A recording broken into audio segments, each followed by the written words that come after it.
honestly, I think that all of us are just dying to get to work. And, you know, we're going through these few days where naturally you have to start setting things up and getting the practicality sorted. But I think that all of us are just dying to get stuck in. It feels, because we've had such a long period of campaigning, we're all buoyed and ready for action. This feels like a little bit of a hiatus.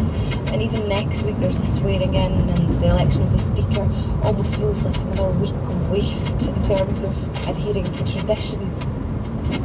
Natalie McGarry, SNP MP for Glasgow East, duly sworn in.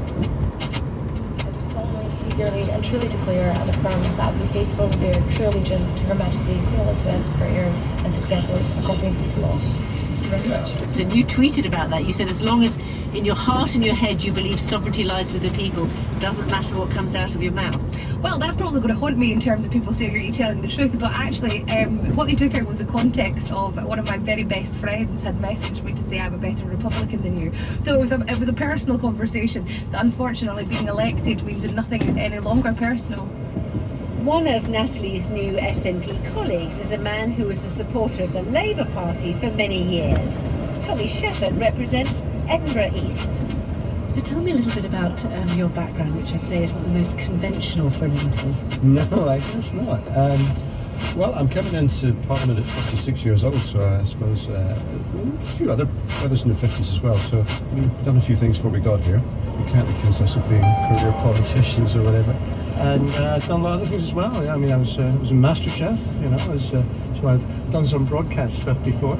Did you win? No, I was robbed actually. I think it was a political decision to win. So I do have a political past. It was in the Labour Party for a very long time, years ago, for 20 years, full-time official in Scotland, number 2 in the Labour Party for 3 years. Me and the Labour Party, I guess, fell out around about the turn of the millennium. I started as a hobby at a comedy club and built up an entertainment company in Scotland, which now operates in England as well. Then I got involved in the referendum campaign a few years ago and got my political mojo back, got excited about it. And after the referendum, I joined the SNP in the about 7 months ago, and I'm an MP. Seriously, you've only been in the party for 7 months? Yeah, that's right. If you'd asked me 7 months ago, I would have denied any intention of ever being here. We've all been given, in our group anyway, we've all got a special brief to work on. Mine is shadow spokesperson for the Cabinet Office, which can mean everything and nothing. Somebody once joked it's a bit like the director of Better from the W1A programme. But it's not. It's a very serious position. So like the other new MPs, you've been taking part in the induction sessions today. How were those for you? Yeah, well, there's a lot to take in, and we've been given briefcases full of stuff to read. I'm sort of taking the view that if it's really important, somebody will tell me twice. But sometimes even the unimportant things will be worth knowing just once. I went to collect my post bag and they sort of gave it to me in a sack. And I dragged it through members' lobby with everyone sort of laughing that I was Father Christmas because I got so much mail. But it's because I made the mistake of advertising for a job on a website and asking people to send in hard copies of their CVs. And I've had about 250 applications for one job. I'm determined to do that. I hate it when you apply for a job and people don't even hear, so I'm determined to write back to everyone, so I've got a fairly long night ahead. It's May 27th and the state opening of Parliament, one of the great occasions of Westminster. I'm outside the Sovereign's entrance where crowds are waiting for the Queen's carriage to arrive, the band of the Grenadier Guards in their red tunics and bearskins. So what do the new MPs, the 2015, make of this kind of tradition? I wasn't one of the first 400 that was in to get in, so 200 MPs have to stand outside. I was one of them, but I was one of the first people not to get in if I'm actually playing, so I was standing by the door. So actually, although I've seen this on telly before, when Black Rod comes along and starts banging on the door and stuff and shouting, I was like 6 feet from that. it was quite surreal. It's just, I've seen it on telly, but when you're actually standing there looking at it happening, it feels just a little bit otherworldly, to be honest. Once the pomp and circumstance is out of the way, it's time for the MP's maiden speeches, an occasion for your family to be present and proud. Labour's Chirp Sadiq certainly had a prestigious gathering in the Commons Gallery on her special day. And on the 7th of May this year, my constituency elected the daughter of a political asylum seeker. My mother came to Kilburn in the 1970s because 19 members of her family had been assassinated at home.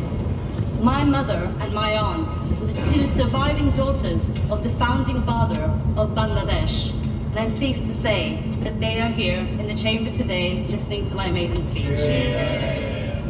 Well, flown in tulips, maiden speech. It was very, very moving, and we were very proud, and it was a surreal moment to see Tulip there sitting in the House of Lords. So it was wonderful. So I'm her brother, I'm here, and our mother's here, the Prime Minister who is her aunt, and the Prime Minister's two children. When my aunt went back to Bangladesh in the 1980s, it was too unsafe for her kids to be there, so my cousins lived in London with us, so we all grew up together. Oh yes, we are here. Everyone came from different parts of the world, so we have Canada, America, Bangladesh, everyone's come over. That's so wonderful, wonderful, simply wonderful that I can say. And she looks so confident. One day she will be someone in this country that I can predict it. And I'm really, really proud of her. I'm really proud of her. The Prime Minister of Bangladesh, Sheikh Hasina. A dream for all newbies is when your speech attracts attention. The Conservative MP Johnny Mercer certainly did that. And he talked about his service in Afghanistan. I was particularly blessed to have a man with me in my small team of colossal courage called Lance Bombardier Mark Chandler, who in our role was duty bound to protect me in close quarter combat whilst I continued in our primary trade. Mr. Speaker, whilst in this country most were still in a morning slumber, we closed in on an enemy position, and in an intense close quarter gunfight, Mark was shot in the face next to me and died in my arms. Amongst many other people, David Cameron himself was moved. When Johnny spoke at Prime Minister's questions, this was the response he got. Well, first of all, can I welcome my honourable friend to this place and praise him for his maiden speech, which I think moved all those who heard it or have subsequently read it. But Johnny himself wasn't so impressed. Yeah, the way I delivered it, in my view, was pretty average, to be honest. I had to shorten the speech and I whizzed through it, and I thought my delivery was pretty poor. But it's a good indication. It's not about me. It's about these key issues, and those are the things that come out. And the response has been overwhelming. From veterans and their families, from bereaved parents and brothers and sisters, and it's clear there is a real fight to be had there.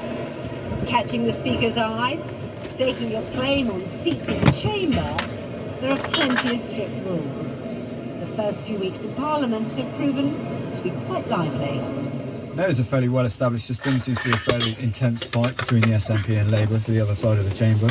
It's a bit of a sort of pound shot Braveheart, really, trying to hang in there and kick out Dennis Skinner. So that's always amusing. But on my side, it's fairly standard. Put your name on the ticket, and that's where you sit. After their settling in period, we brought some of the MPs together to compare notes on their experience.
Greetings, Earthlings. Hi. Greetings, Earthling. Alright? Yeah, more or less. How about you? Good.